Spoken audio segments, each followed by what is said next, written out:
আবু লুবাবা বলে, ইয়া রাসূলুল্লাহ, না, কেন? আমারও তো বাচ্চা আছে। আর একটা রাওয়ায়াতে আছে, সাহাবী বললেন, ইয়া রাসূলুল্লাহ, যদি এমনটাই করে আবু লুবাবা, আমি আপনার মাধ্যমে প্রস্তাব রাখবো, সে যেন খেজুর গাছটা আমার কাছে বিক্রি করে দেয়। আমি আমার বাড়িটার প্রাচীর করব, একটা বেড়া দিব, পর্দা করব, কারণ তার গাছটা আমার বাড়ির সীমানায় আসার কারণে প্রাচীর করতে বাধা। প্রাচীর করতে তাকে বলে দেন সে যেন তার গাছটা কেটে নেয়। কয় কাটবো না। এরকম উগ্রবাদী মুসলমান আজও আছে।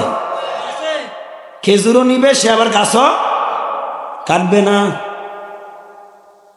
এবার সাহাবী বললেন, নবীজি গো, আর একটা প্রস্তাব, তাকে বলেন গাছটা যেন আমার কাছে বিক্রি করে, কারণ যদি বিক্রি করে ফেলে তাহলে তার গাছ তার বিক্রি, যে ব্যক্তি ক্রয় করে তার না, হয়তো মনে চাইলে কাটবে, না হয়তো রাখবে, আর কাইরেও নেওয়ার সুযোগ নাই, বাধা দেওয়ারও।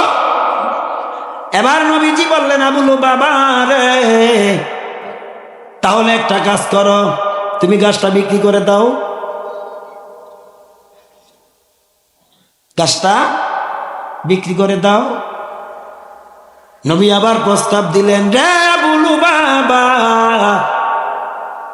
তুমি যদি এই গাছটা বিক্রি করো, বিনিময়ে তোমাকে আমি জান্নাতে একটা খেজুর গাছের ওয়াদা দিলাম। হায় হায়, আবেগ কি বাড়িতে রাখতে আসছেন? জোরে কন্যা সুবহানাল্লাহ। আর একটু জোরে, মাঠ ফাড়ায় আমার কথা বিয়া। আবু লুবাবা রে, তুমি যদি তোমার ভাই, প্রতিবেশী ভাইয়ের কাছে খেজুর গাছটা বিক্রি করে দাও, বিনিময়ে আমি তোমাকে জান্নাতে একটা খেজুর গাছের ওয়াদা দিলাম, জিম্মাদার হলাম। আবু লুবাবা বলেন, না গো, আমি বিক্রিও করব। আসলে লোকটা ছিল মুনাফিক। কি ছিল? জোরে বলেন। কাট্টা মুনাফিক ছিল আবু লুবাবা। বর্তমান জামানায় এরকম কাট্টা মুনাফিক আছে। আপনার ঘরে আছে, সমাজে আছে, বাড়িতে আছে, মসজিদেও আছে। কথা বল ঠিক না? বা ঠিক? আপনি কি মনে করছেন মাহফিলে নাই?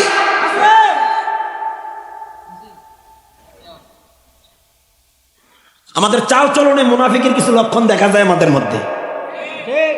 মুসলমান ইমানদার, নবীর প্রস্তাব যখন ওই মুনাফিক আবু লুবাবা প্রত্যাখ্যান করলেন, উপস্থিত সাহাবীরা সবাই আশ্চর্য হয়ে গেল। নবীজির মনটা মলিন হয়ে গেল। নবীর চেহারা মলিন দেখে সাহাবীদের মনটাও, কারণ সাহাবীদের জানের জান, প্রাণের প্রাণ, হৃদয়ের স্পন্দন ছিল আমার নবী। না আমরার, আমগো তো নবীর মোহাব্বত ঠোঁটে আর মুখে। হ্যাঁ, সাহাবীরা সবাই যেন আশ্চর্য হয়ে যায়। নবীর প্রস্তাব নাকচ করলেন। কেমন কাট্টা মুনাফিক! চলে গেল আবু লুবাবা, নবীজির প্রস্তাব নাকচ করে।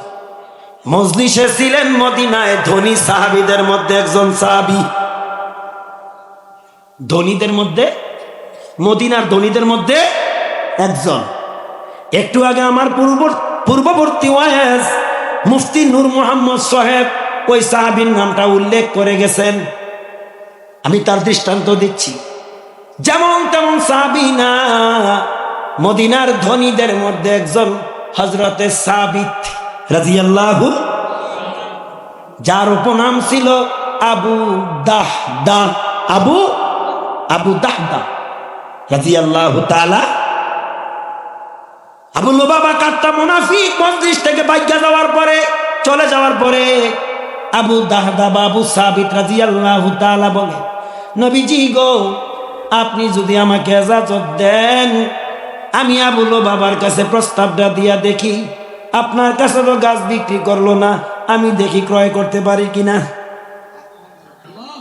নবীজি ভাবলেন আবু দাদা গো আমার কাছে বিক্রি করলো না, তোমার কাছে কি বিক্রি করবে? বলে হুজুর আমি চেষ্টা করে দেখি। সুবহানাল্লাহ বলেন না। নবী বললেন চেষ্টা করবা? বলে হ্যাঁ। হুজুর আমি যদি গাছটা ক্রয় করে এনে ওই প্রতিবেশী ভাইকে, ওই বাচ্চার বাবাকে দিয়ে দিতে পারি, আমি কি জান্নাতে একটা গাছ পাবো? নবী বললেন কলা নারাম, তুমিও পাবা। উঠেও যাইতে মন চাইবে। না বুঝলে বলেন কি করলে? না বুঝলে এখানে বসতে আপনার মন চাইবে না, না বুঝলে উঠতে মন চাইবে। সেজন্য বুঝার দরকার। হৃদয় উর্বর করে বসেন। কেন বুঝবেন না? এত কিছু বুঝেন, কেন কোরআনের কথা বুঝবেন না? কে বলেছে বুঝবেন না? বুঝতে হবে, বুঝার পরে কোরআনের কথা মানতে হবে। কোরআন যাকে হালাল বলে সাবেত করেছে গ্রহণ করা লাগবে, কোরআন যাকে হারাম বলে সাবেত করেছে তুমি এটা পরিহার করা লাগবে। কথা কোন ঠিক কিনা? আমার ভাইয়েরা, আমার বন্ধুরা, খাদ্যবাসী মুসলমানেরা, তাহলে আল্লাহ বলেন তোমাদের কি হলো? তোমরা কেন এদের বিরুদ্ধে লড়ছো না? যাদের অত্যাচারে, যাদের নির্যাতনে নারী পুরুষ এবং শিশুরা পর্যন্ত অতিষ্ঠ হয়ে মালিকের কাছে বলে আল্লাহ এই নির্যাতিত অঞ্চল থেকে আমাদেরকে বের করে দাও, আর না হতো তোমার পক্ষ থেকে আমাদের জন্য অভিভাবক পাঠাও, আরো পাঠাও সাহায্য। জোরে বলেন আমিন। এতটুকু বুঝছেন তো? আমি এটা কি বললাম বলেন? কোরআনের তরজমা বললাম। সূরাটার নাম কি? সূরাতুন নিসা, আয়াত নাম্বার 75, আয়াত নাম্বার। এরপরে 76 নাম্বার আয়াতে আল্লাহ কি বলেন? আল্লাযীনা আমানু ইউকাতিলুনা ফি সাবিলিল্লাহ।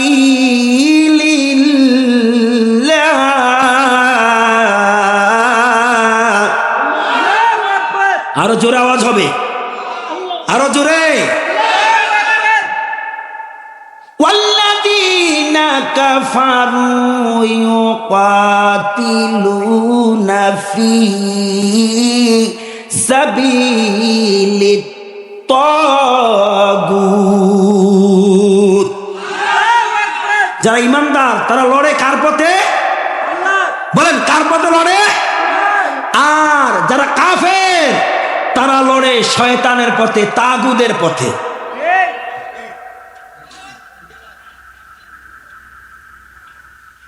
আমার ভাইয়েরা, আমি আর সেদিকে যাচ্ছি না। এবার আসেন এই পথে লড়তে গিয়া কি কি সামগ্রীর দরকার বলবো। আল্লাহর পথে লড়তে গিয়া কি কি সামগ্রীর দরকার। এবার আসেন কোরআনের এক আয়াত দিয়ে আরেক আয়াতের ব্যাখ্যা, এক সূরা দিয়ে আরেক সূরার ব্যাখ্যা, এক বাক্য দিয়ে আরেক বাক্যর ব্যাখ্যা। কি দিয়া লড়তে হবে আল্লাহর পথে? বলে বিআমওয়ালিকুম ওয়া আনফুসিকুম, আল্লাহর দেয়া অর্জিত মাল দিয়ে। কি দিয়ে? এবং জীবন দিয়ে। কারণ জান এবং মাল উভয়টাই কার দেয়া? ভালো করে বলেন, বুঝে শুনে বলছেন। বিআমওয়ালিকুম ওয়া আনফুসিকুম, মাল এবং জান দিয়ে তোমরা লড়ো ফি সাবিলিল্লাহ, আল্লাহর পথে। শেষে আল্লাহ কি বলে? তালিকুম খায়রুল লাকুম ইন কুনতুম তা'লামুন,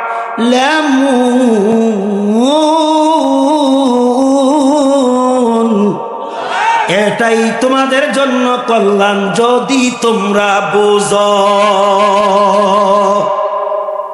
হায় রে শয়তান, তুইও মাহফিলের ভিতরে এসে ধোঁকা দেস। হায় রে ইবলিস, তুইও মাহফিলের ভিতরে এসে ধোঁকা দেস। তোর জন্য আমরা আল্লাহর কাছে দোয়া করি, আল্লাহ তার ওয়াসওয়াসা থেকে আমাদেরকে হেফাজত করো। আমার মনে হয় এই শয়তান মানুষের কাজকর্ম দেখে হ্যাঁ আল্লাহর কাছে ওয়াসওয়াসা, আল্লাহর কাছে পর্যন্ত প্রার্থনা করে। কথা মনে হয় বোঝেন নাই? বোঝার কথা, কারণ যারা আকলবান, বিবেকবান, বুদ্ধিমান তারা বুঝে ইশারায়, বিবেকহীন ধাক্কা দিলেও বোঝে না। দেখেন এক ধরনের মানুষ, দেন্দা মানুষ আছে না, আমাকে এলাকায় একটা দেন্দা লোক ছিল, এর যে সালাম দিত হ্যাঁ কইতে হ্যাঁ কারে মিয়া সালাম দিছি, বুঝলাম না।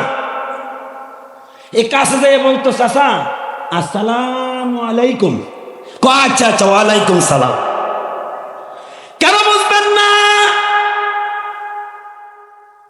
অবশ্যই বুঝতে হবে, বোঝা লাগবে।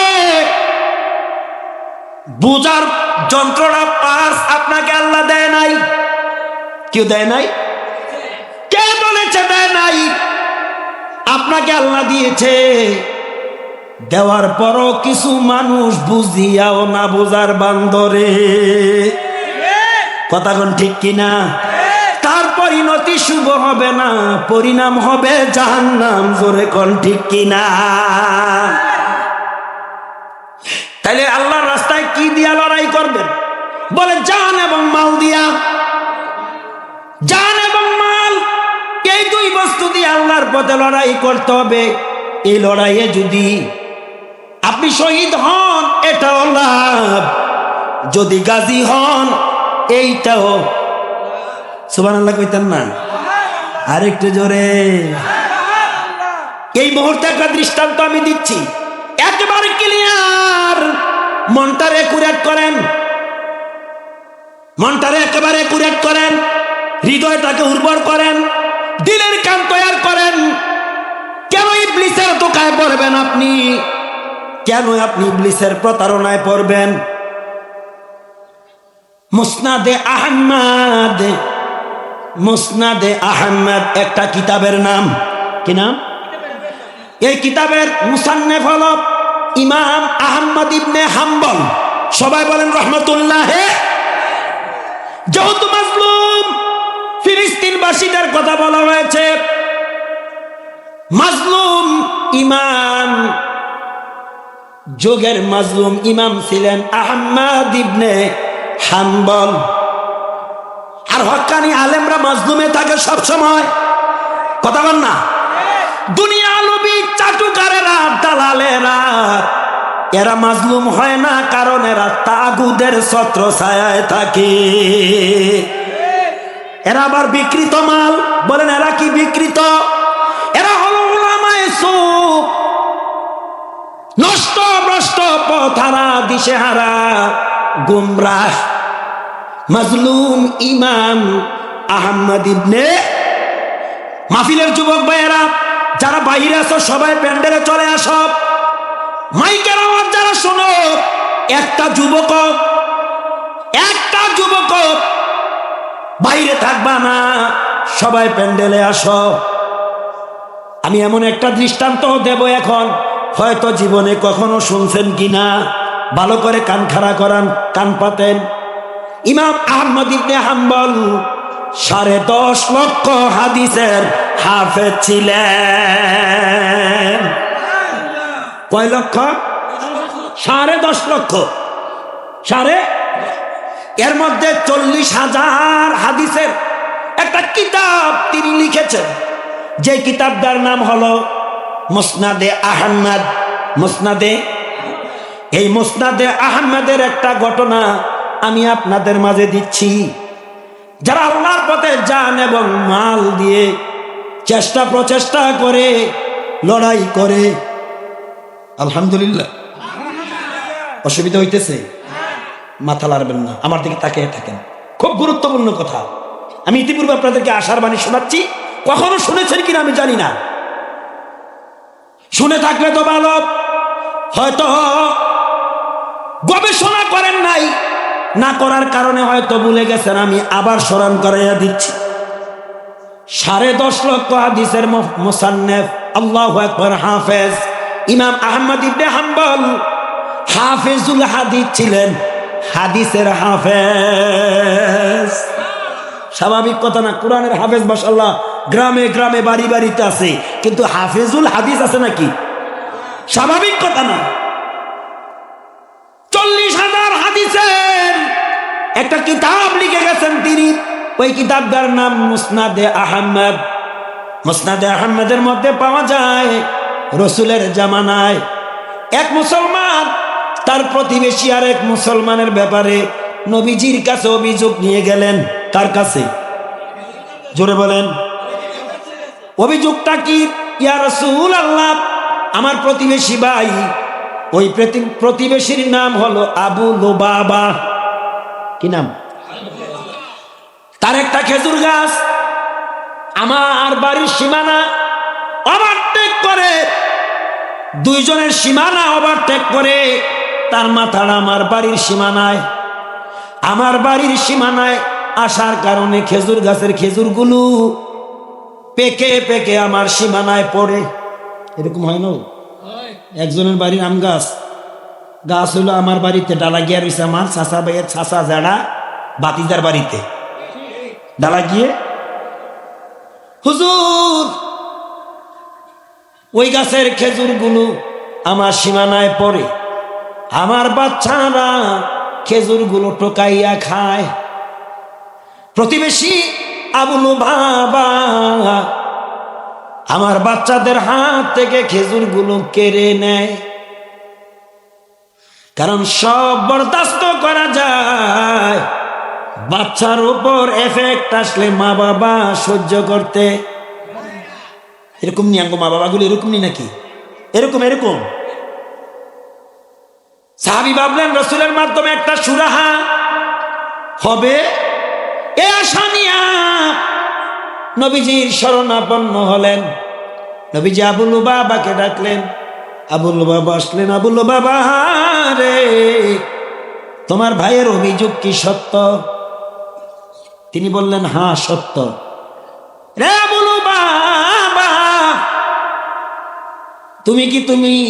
তুমি কি এই বাচ্চাগুলোর হাত থেকে খেজুরটি না নিলে হয় না? না নিলে? এরা তো বাচ্চা মানুষ। ডেকে বলে নবীজি গো, আমার নিতে হবে, কারণ আমারও বাচ্চা আছে। এরকম ফাঁসান মানুষ আছে না? এখনো নাই? ওই আমাদের দাউদকান্দি থানা ফিফিয়াকান্দি বুকটা ভাড়ার কারণে বাচ্চার একবারে শেষ। একটা বুকটা এই দিয়ে ইহুদিদের এজেন্ডা, এটি ইহুদিদের চরিত্র।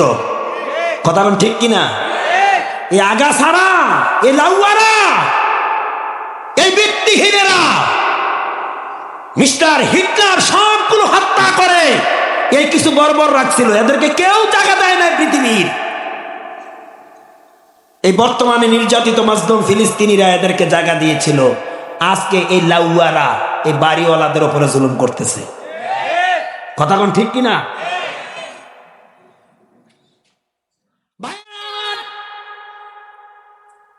আবু লুবাবা বলে ইয়া রাসূলুল্লাহ, না কেন, আমারও তো বাচ্চা আছে। আর একটা রাওয়ায়াতে আছে সাহাবী বললেন ইয়া রাসূলুল্লাহ, যদি এমনটাই করে আবু লুবাবা, আমি আপনার মাধ্যমে প্রস্তাব রাখবো সে যেন খেজুর গাছটা আমার কাছে বিক্রি করে দেয়। আমি আমার বাড়িটার প্রাচীর করব, একটা বেড়া দিব, পর্দা করব, কারণ তার গাছটা আমার বাড়ির সীমানায় আসার কারণে প্রাচীর করতে বাধা। প্রাচীর করতে তাকে বলে দেন সে যেন তার গাছটা কেটে নেয়। কয় কাটবো না। এরকম উগ্রবাদী মুসলমান আজও আছে। খেজুরও নিবে, সে আবার গাছও কাটবে না। এবার সাহাবী বললেন নবীজি গো, আর একটা প্রস্তাব, তাকে বলেন গাছটা যেন আমার কাছে বিক্রি করে, কারণ যদি বিক্রি করে ফেলে তাহলে তার গাছ তার বিক্রি, যে ব্যক্তি ক্রয় করে তার না, হয়তো মনে চাইলে কাটবে, না হয়তো রাখবে, আর কাইরেও নেওয়ার সুযোগ নাই, বাধা দেওয়ারও। এবার নবীজি বললেন আবু লুবাবা রে, তাহলে একটা কাজ করো, তুমি গাছটা বিক্রি করে দাও। গাছটা বিক্রি করে দাও। নবী আবার প্রস্তাব দিলেন, রে আবু লুবাবা, বাবা, তুমি যদি এই গাছটা বিক্রি করো, বিনিময়ে তোমাকে আমি জান্নাতে একটা খেজুর গাছের ওয়াদা দিলাম। হায় হায়, আবেগ কি বাড়িতে রাখতে আসছেন? জোরে কন্যা সুবহানাল্লাহ। আর একটু জোরে, মাঠ ফাড়ায় আমার কথা মিয়া। বলো বাবা রে, তুমি যদি তোমার ভাই প্রতিবেশী ভাইয়ের কাছে খেজুর গাছটা বিক্রি করে দাও, বিনিময়ে আমি তোমাকে জান্নাতে একটা খেজুর গাছের ওয়াদা দিলাম, জিম্মাদার হলাম। বলো বাবা বলেন না গো, আমি বিক্রিও করব। আসলে লোকটা ছিল মুনাফিক। কি ছিল? জোরে বলেন। কাট্টা মুনাফিক ছিল বলো বাবা। বর্তমান জামানায় এরকম কাট্টা মুনাফিক আছে। আপনার ঘরে আছে, সমাজে আছে, বাড়িতে আছে, মসজিদেও আছে। কথা বল ঠিক না? বা ঠিক? আপনি কি মনে করছেন মাহফিলে নাই?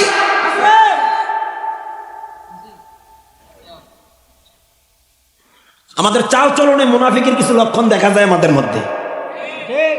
মুসলমান ইমানদার, নবীর প্রস্তাব যখন ওই মুনাফিক আবু লুবাবা প্রত্যাখ্যান করলেন, উপস্থিত সাহাবীরা সবাই আশ্চর্য হয়ে গেল।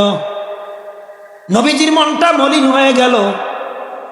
নবীর চেহারা মলিন দেখে সাহাবীদের মনটাও, কারণ সাহাবীদের জানের জান, প্রাণের প্রাণ, হৃদয়ের স্পন্দন ছিল আমার নবী।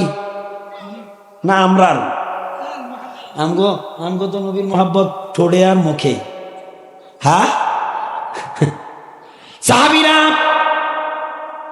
সবাই যেন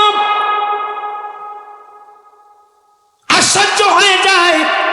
নবীর প্রস্তাব নাকচ করলেন। কেমন কাট্টা মুনাফিক! চলে গেল আবু বাবা নবীজির প্রস্তাব নাকচ করে। মজলিসে ছিলেন মদিনায় ধনী সাহাবীদের মধ্যে একজন সাহাবী। ধনীদের মধ্যে, মদিনার ধনীদের মধ্যে একজন। একটু আগে আমার পূর্ববর্তী ওয়াইজ মুফতি নূর মোহাম্মদ সাহেব ওই সাহাবীর নামটা উল্লেখ করে গেছেন। আমি তার দৃষ্টান্ত দিচ্ছি। যেমন তেমন সাহাবী না, মদিনার ধনীদের মধ্যে একজন হযরতে সাবিত রাদিয়াল্লাহু, যার উপনাম ছিল আবু দাহদা, আবু দাহদা রাদিয়াল্লাহু তাআলা। আবু লুবাবা কাট্টা মুনাফিক মজলিস থেকে বাইরে যাওয়ার পরে, চলে যাওয়ার পরে আবু দাহদা বা আবু সাবিত রাদিয়াল্লাহু তাআলা বলে, নবীজি গো, আপনি যদি আমাকে ইজাজত দেন, আমি আবু লুবাবার কাছে প্রস্তাবটা দিয়া দেখি। আপনার কাছে তো গাছ বিক্রি করলো না, আমি দেখি ক্রয় করতে পারি কিনা। নবীজি ভাবলেন, আবু দাদা গো, আমার কাছে বিক্রি করলো না, তোমার কাছে কি বিক্রি করবে? বলে, হুজুর আমি চেষ্টা করে দেখি। সুবহানাল্লাহ বলেন না। নবী বললেন, চেষ্টা করবা? বলে হ্যাঁ। হুজুর আমি যদি গাছটা ক্রয় করে এনে ওই প্রতিবেশী ভাইকে, ওই বাচ্চার বাবাকে দিয়ে দিতে পারি, আমি কি জান্নাতে একটা গাছ পাবো? নবী বললেন, কলা নারাম, তুমিও পাবা। আরে মুসলমান হইলে এই শ্রেণীর মুসলমান হও মিয়া। মুনাফিক